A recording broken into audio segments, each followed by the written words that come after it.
They were told one thing their entire lives: go to college, and you'll succeed.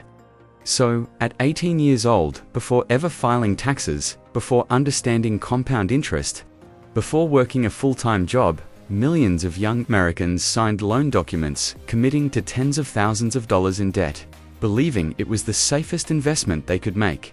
Today, student loan debt in the United States has grown to more than $1.7 trillion, making it one of the largest categories of consumer debt in the country, larger than credit card balances and second only to mortgages. With over 40 million borrowers and the average federal borrower owing around $37,000, while millions owe far more, especially those who pursued graduate degrees.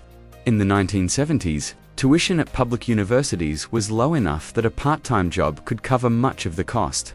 But over the decades, tuition rose dramatically while wages stagnated, and as federal loans became easier to access, colleges expanded campuses, administrative costs increased, and sticker prices climbed even faster, creating a system where a 4-year degree could quietly turn into a repayment plan stretching 20 years or more.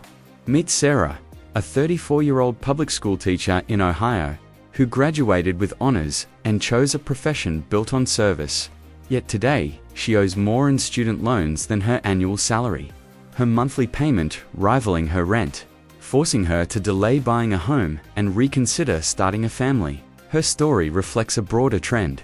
As research shows, student debt is linked to delayed marriage, lower home ownership rates among young adults, and slower wealth building compared to previous generations. Nearly 1 in 5 borrowers is either in delinquency or default, and unlike most other consumer debt, student loans are extremely difficult to discharge in bankruptcy, meaning even Americans in their 60s and 70s can have portions of their Social Security benefits garnished for loans taken out decades earlier, sometimes even loans co-signed for their children.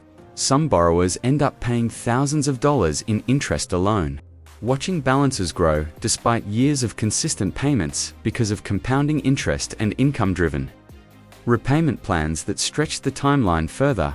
The burden is not evenly distributed either. Fifth generation, college students and minority borrowers often take on higher debt and take longer to repay, widening existing economic gaps and turning education, once considered a ladder of mobility, into a long-term financial anchor. Beyond the numbers lies the psychological toll. Surveys consistently show higher levels of stress, anxiety, and depression among borrowers. As career choices become shaped, not by passion but by salary requirements, pushing graduates away from public service, arts, or entrepreneurship and toward whatever pays enough to keep up with monthly bills. In recent years, debates over loan forgiveness and reform have divided the nation, with some arguing relief is necessary to correct decades of systemic imbalance and others insisting personal responsibility should prevail. But beyond politics remains a deeper question about the structure of opportunity itself. How did a system designed to expand access to education evolve into one where the cost of ambition can follow someone for half a lifetime? The dark side of student loans is not just a trillion-dollar statistic, it is time delayed, families postponed, homes not purchased, risks not taken, and retirement savings never started. It is a generation that followed the rules, pursued higher education as instructed, and discovered that the promise of the American dream came with fine print written in interest rates, leaving millions still asking whether the price they were told was an investment has quietly become a lifelong obligation.